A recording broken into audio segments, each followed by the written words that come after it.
ఈ సభలో సోదరుడు మా సహచరుడు హైదరాబాద్ నగర పార్టీ అధ్యక్షులు గోపీనాథ్ గారికి సంతాప తీర్మానం ప్రవేశపెట్టాల్సి వస్తుందని చెప్పి మేము కలలో కూడా అనుకోలేదు. ఎందుకంటే వారు జీవించున్నంత కాలం కూడా ఎన్నడూ తనకు అనారోగ్యం వచ్చిందని కానీ అది కూడా ఇంత తీవ్రంగా ఉందని కానీ ఎన్నడూ ఎక్కడ కూడా చెప్పుకోలేదు, ఎవరికి కూడా పంచుకోలేదు అధ్యక్ష. వారు ఆ రకంగా చాలా గుంభనంగా తన వ్యక్తిగతమైన సమస్యలు కానీ వ్యక్తిగతమైన ఆరోగ్యపరమైన విషయాలు కానీ చాలా రహస్యంగా, ఒక రకంగా చెప్పాలంటే చాలా ప్రైవేట్గా వారు మెయింటైన్ చేసినారు అధ్యక్ష. కానీ పబ్లిక్ పరంగా మాత్రం, అంటే ఇందాక ముఖ్యమంత్రి గారు అదేవిధంగా శాసనసభ వ్యవహారాల మంత్రి గారు చెప్పినట్టు హైదరాబాద్ మహానగరంలో జూబ్లీహిల్స్ అంటేనే ఒక సంపన్నులు నివసించే ప్రాంతంగా పేరుంది అధ్యక్ష. కానీ జూబ్లీహిల్స్ నియోజకవర్గం పరిస్థితి చూస్తే దానికి పూర్తి భిన్నం అధ్యక్ష. పేరుకి జూబ్లీహిల్స్ నియోజకవర్గం, కానీ అక్కడ ఉండేది మొత్తం కూడా పేద ప్రజలు.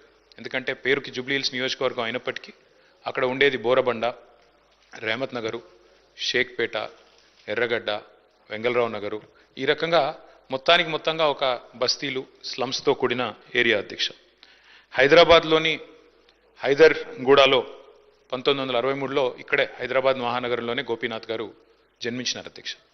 తర్వాత వారు ఇక్కడే చదువుకుని ఇక్కడే మరి ఉస్మానియాలో డిగ్రీ కూడా చేసి తర్వాత ఎన్టీ రామారావు గారికి వీర అభిమానిగా తెలుగుదేశం పార్టీ స్థాపించిన తర్వాత వారు రాజకీయాల్లో అడుగుపెట్టినారు.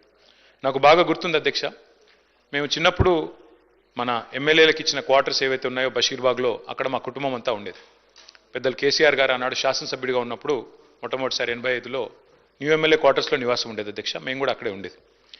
అక్కడ నుంచి బయటకు వచ్చి ప్రస్తుతం ఉన్న సెక్రటేరియట్ ముందుగా ఇప్పుడు ఎక్కడైతే అమరజ్యోతి ఉన్నదో అక్కడ మాకెప్పుడు ఒక కటౌట్ కనబడేది అధ్యక్ష. మొట్టమొదటి కటౌట్ బహుశా చాలామంది హైదరాబాద్లో చూసింది అదే అయి ఉంటుంది.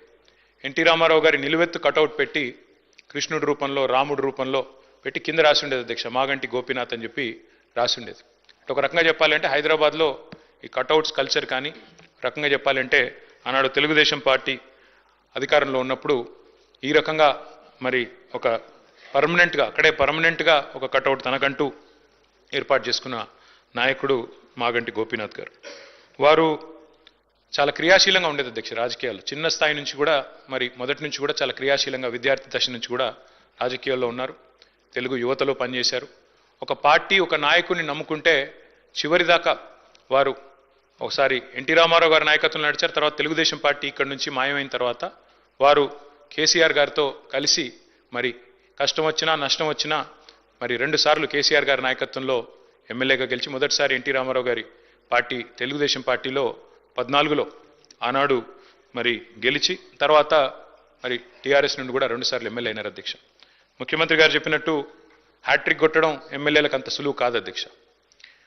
గోపీనాథ్ గారి గురించి ఒక మాట చెప్పాలంటే అధ్యక్ష, వారు చనిపోయిన రోజు నేను హరీష్ రావు గారు ఇద్దరం ఏఐజీ హాస్పిటల్ నుండి బయలుదేరి వాళ్ళ ఇంటి దగ్గరికి వెళ్ళి కొన్ని ఏర్పాట్లు చేద్దామని ముందు పోయినాం అధ్యక్ష. ఆ రోజు నిజంగా ఆశ్చర్యం అనిపించింది మాకు. చెప్తారు అధ్యక్ష, మన హైదరాబాద్లో సామెత చెప్తారు, ఊపర్ షేర్వాణి అందరు పరేషాని అని. అక్కడ పోయిన తర్వాత నేను హరీష్ రావు గారు నిజంగా ఆశ్చర్యంలో నేను గోపీనాథ్ గారు ఉండే ఇల్లు ఒక మాదాపూర్ ఆ ప్రాంతంలో చాలా చిన్న ఇల్లు అధ్యక్ష. నాకు తెలిసి 250-300 గజాలు కూడా ఉంటుందో ఉండదో, చాలా చిన్న ఇల్లు. ఎన్నడూ కూడా గోపీనాథ్ గారు మాకు తను ఎప్పుడు కనబడ్డా ఇందాక మరి ప్రభుత్వం నుంచి చెప్పినట్టు ఎప్పుడు కూడా చాలా గుంభనంగా, చాలా ఎప్పుడు కూడా ఎక్కడ కూడా తనకేమైనా ఇబ్బంది ఉన్నా చెప్పేవాడు కాదు అధ్యక్ష. అక్కడ పోయిన చూసిన తర్వాత వాళ్ళ 3 పిల్లలు, అక్షర, దిశిర, వాత్సల్య, 3 పిల్లలు అధ్యక్ష. ఇంకా చిన్న పిల్లలు 20, 21, 22 ఏళ్ళు ఉంటాయి. ఎవరు కూడా ఇంకా పెళ్ళి అవ్వలేదు, సెటిల్ అవ్వలేదు. వాళ్ళని చూసి బాధపడ్డాం. తర్వాత ఇల్లు చూసి కూడా బాధపడ్డాం, ఇట్లా ఉన్నారా ఈయన ఇన్ని రోజుల్లో. ఎందుకంటే ఎప్పుడు ఏ ఫంక్షన్ వచ్చినా బాగా లావిష్గా ఖర్చు పెట్టేటోడు అధ్యక్ష. ఊపర్ షేర్వాణి అందరు పరేషాన్ ఎందుకన్నా అంటే ఎక్కడ కూడా ఏంటంటే తెలియనియలే మాకు ఈ కష్టం ఉందని కానీ ఇంకోటని కానీ. తెలంగాణ ప్రభుత్వం ఆనాడు బతుకమ్మ చీరలు అనే కార్యక్రమం మనం 2016-17లో ప్రారంభించినాం అధ్యక్ష. కానీ అంతకంటే ముందే గోపీనాథ్ గారు తన కాన్స్టిట్యున్సీలో బతుకమ్మకి చీర పెట్టే ఒక సంస్కృతిని కూడా తీసుకొచ్చింది గోపీనాథ్ గారు అధ్యక్ష. మనందరం గోపీనాథ్ అని ఇక్కడ పిలుస్తాం కానీ ఆయన మొత్తం కాన్స్టిట్యున్సీలో మాత్రం గోపన్నగానే పిలుచుకుంటారు. ఎక్కడ పోయినా, ఏ డివిజన్ పోయినా గోపన్న అని మాట్లాడతారు. ప్రజల్లో నిత్యం మమైకమయ్యే వ్యక్తి అధ్యక్ష. ఒక చిన్న ఎగ్జాంపుల్ నేను మీకు చెప్తాను.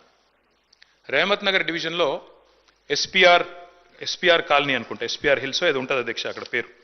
అక్కడ ఒక 5 ఎకరాల స్థలం ఉండేది అధ్యక్ష, ఒక క్వారీ ఉండేది. ఆ క్వారీ మొత్తం అయిపోయింది, దాని క్వారీ అంతా కూడా ఎక్స్కవేషన్ అయిపోయింది. అక్కడ కబ్జా పెట్టడానికి చుట్టూ బస్తీలు అవి ఉన్నాయి, అక్కడ కొంతమంది కబ్జా పెట్టడానికి ప్రయత్నం చేస్తూ ఉన్నారు లోకల్ వాళ్ళు కొంతమంది ఎవరు. గోపీనాథ్ గారు పట్టుబట్టి ఆనాడు ప్రభుత్వంలో ఉన్న మా అందరిని కూడా తీసుకెళ్ళి ఆ ప్లేస్ చూపెట్టి అక్కడ ఒక మంచి పిల్లలు ఆడుకునే ఒక గ్రౌండ్, అదేవిధంగా అక్కడ కమ్యూనిటీ అంతా గ్యాదర్ అయ్యి చేసుకునే కార్యక్రమాలు చేయాలని చెప్పి పట్టుబట్టి దాన్ని ఒక గ్రౌండ్గా తీర్చిదిద్ది అక్కడ బతుకమ్మ వేడుకలు కానీ, అట్లాగే రంజాన్ అప్పుడు అక్కడ కార్యక్రమాలు చేయడమే కానీ, క్రిస్మస్కి క్రిస్మస్ వేడుకలు చేయడం కానీ, ఇవన్నీ కూడా చాలా జాగ్రత్తగా చేసేటాడు అధ్యక్ష. దాంతోపాటు అధ్యక్ష వారు మరి బతికినంత కాలం ఒక మాస్ లీడర్గా ప్రజల మధ్యనే ఉంటూ ఎప్పటికప్పుడు డైనమిక్గా తిరుగుతూ అర్ధరాత్రి సమస్య వచ్చినా అపరాత్రి సమస్య వచ్చినా అధికారులను వెంటనే సంప్రదించి పనులు చేసి పెట్టే ఒక మంచి మనస్తత్వం ఉన్న నాయకుడు అధ్యక్ష. అధ్యక్ష మరి గోపీనాథ్ గారి మరణం, ఎందుకంటే మా నగర పార్టీ అధ్యక్షుడు కూడా వారు, దాంతోపాటు కేసీఆర్ గారికి మరి నమ్మిన విధేయుడిగా ఎన్ని ఒత్తిళ్లు వచ్చినా మరి ఒక నమ్మిన విధేయుడిగా మరి పార్టీలో 2 సార్లు గెలిచిన తర్వాత అదే పద్ధతుల్లో కొనసాగారు అధ్యక్ష. వారి మరణం మా పార్టీకి, అట్లాగే వారి కుటుంబం, వారి శ్రీమతి సునీత గారికి, అట్లాగే వారి పిల్లలకి, వారి తల్లిగారికి, వారి కుటుంబ సభ్యులందరికీ, వారి బ్రదర్కి అందరికీ కూడా తీరని లోటు అధ్యక్ష. దాంతోపాటు జూబ్లీహిల్స్ నియోజకవర్గంలో తనదైన చిరస్మరణీయమైన ముద్ర ఏదైతే గోపీనాథ్ గారు వేసుకున్నారో తప్పకుండా ఆ నియోజకవర్గానికి కూడా ఇది తీరని లోటు. ఈ దుఃఖ సమయంలో వారి కుటుంబం తరపున మా పార్టీ పూర్తి స్థాయిలో అండగా ఉంటుంది అధ్యక్ష.